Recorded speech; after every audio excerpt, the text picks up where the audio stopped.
tudo bem? Meu nome é Michael, aqui é o canal Simplifica a Psicanálise e hoje nós vamos tratar do último livro do Sociológico do Freud, o quinto livro, Moisés e o Monoteísmo.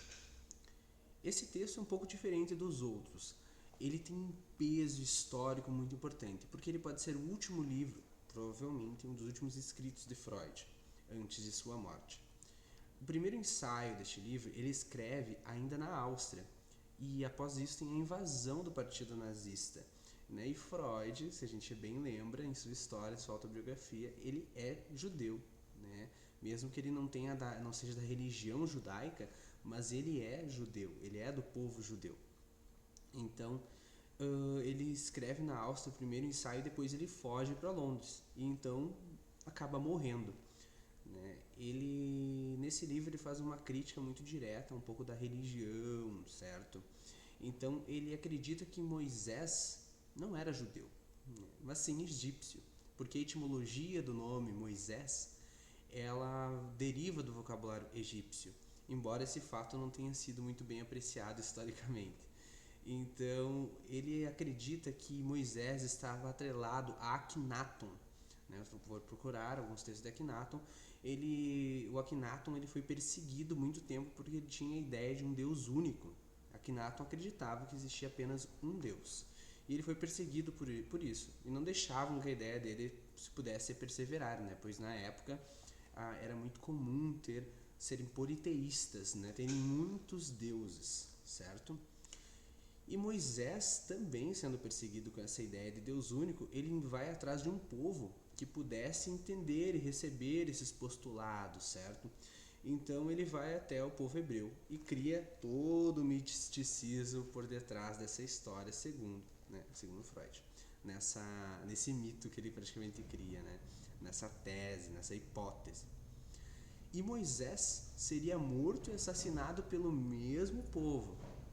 Mas por conta dessa ideia de Deus único ter sido uma imposição dele, como se ele tivesse imposto essa ideia de Deus único sobre o povo hebraico, né?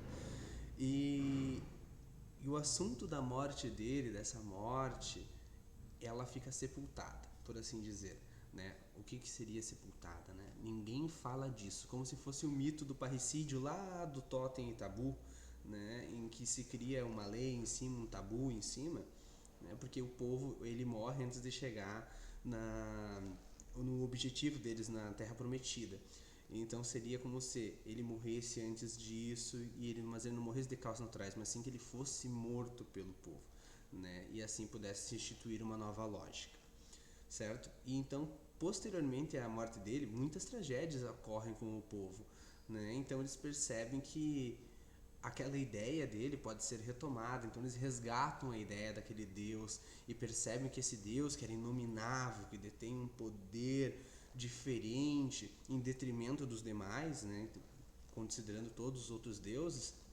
A partir disso ele coloca esse povo como uma nação escolhida, né? Então, enquanto uma nação escolhida, ele não pode ser sacralizado, né, pelas esculturas, pelas imagens.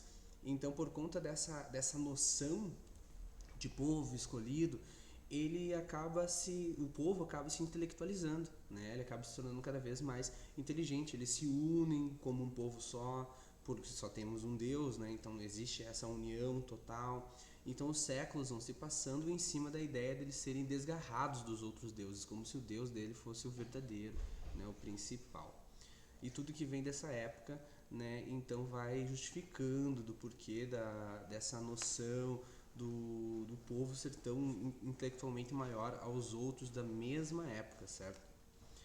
Ainda no livro, ele questiona a história do monoteísmo, né, de origem judaica, sugerindo que Moisés não era judeu, né?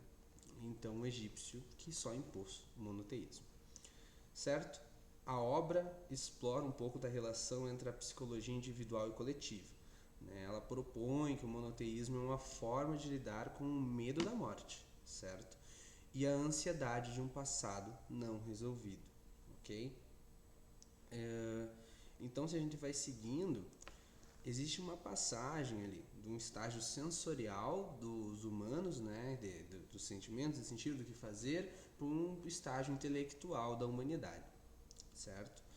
E existe uma frase do Freud, lá na página 153, né, da minha versão do livro, que ele diz o seguinte: ele expressa satisfação pelo primitivo, representante paterno, ter sido abandonado em favor do conceito superior de Deus. Neste ponto, a interpretação psicanalítica da cena coincide aproximadamente com a tradução alegórica e superficial dela, que representa o Deus a vencer o lado animal de sua própria natureza, né, do sujeito se colocar. Concorda-se geralmente que nas mitologias, quando uma certa geração de deuses é vencida por outra, o que se denota é a substituição histórica de um determinado sistema religioso por outro novo, seja como consequência de conquista estrangeira, seja de evolução psicológica. Então, a gente percebe que Moisés e o monoteísmo, eles concluem a ideia de totem e tabu. E então o Freud consegue fazer essa analogia entre a psicologia individual e a do grupo, né? Aplicando na história de um povo. Então o texto evolui de algo particular, que é Moisés com a sua própria ideia, para algo geral, lá então passando por totem e tabu, né, o mito do parricídio, passando pela psicologia das massas e análise do eu, né, em que o povo compra essa ideia, mas daí comete o ato do parricídio.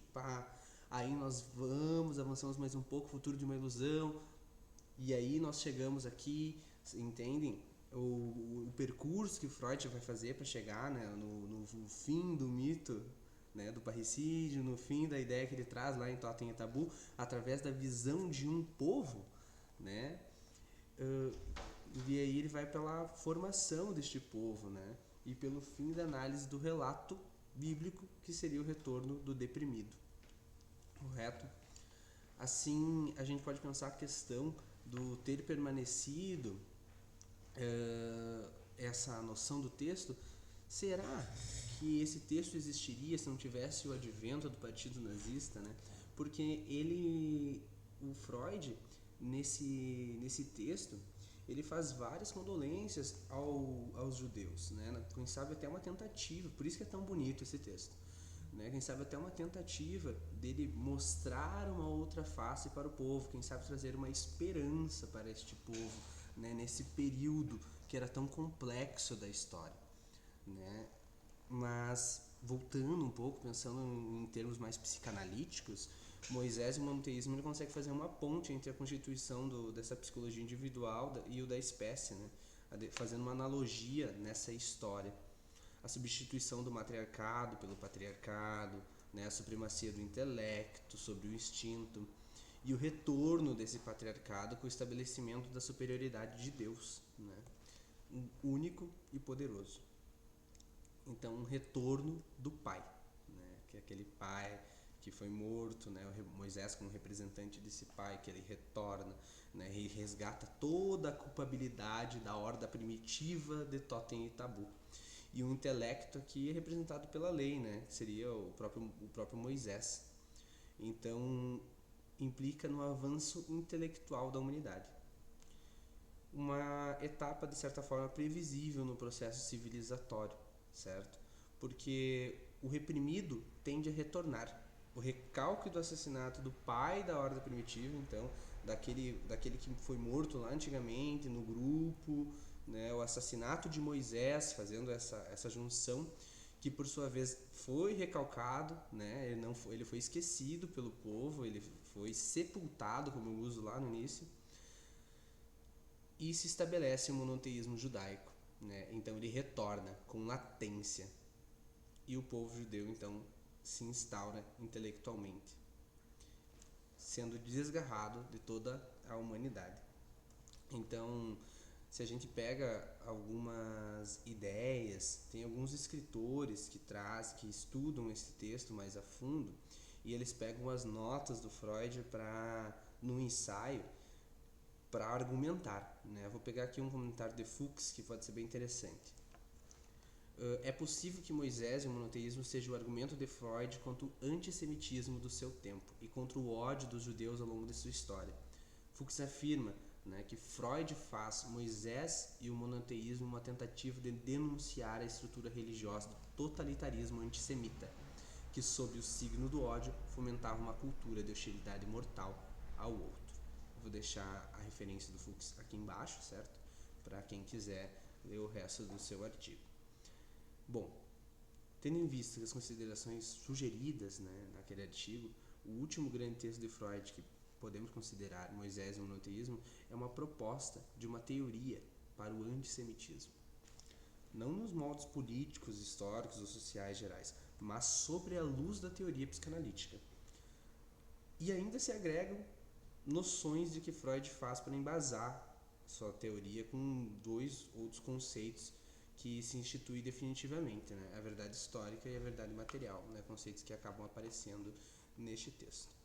Então eu creio que no momento de fazer uma simplificação, né, que é o objetivo desse canal, desse texto, ele seja um pouco mais complexo que os outros, pois esse texto ele não se refere apenas à psicanálise, apenas a conceitos, mas sim ele é como se fosse um apanhado de todos os outros 4 livros que ele escreve, e ele junta em Moisés e o monoteísmo, né, tentando fazer uma passagem, né, e também trazendo essas questões sociais, essas questões da cultura, essas questões da própria vida do Freud, no fim da vida dele, né, o ápice, quem sabe, de sua capacidade cognitiva, ou pelo menos de experiência, e por isso desse livro é tão rico e ele é tão belo.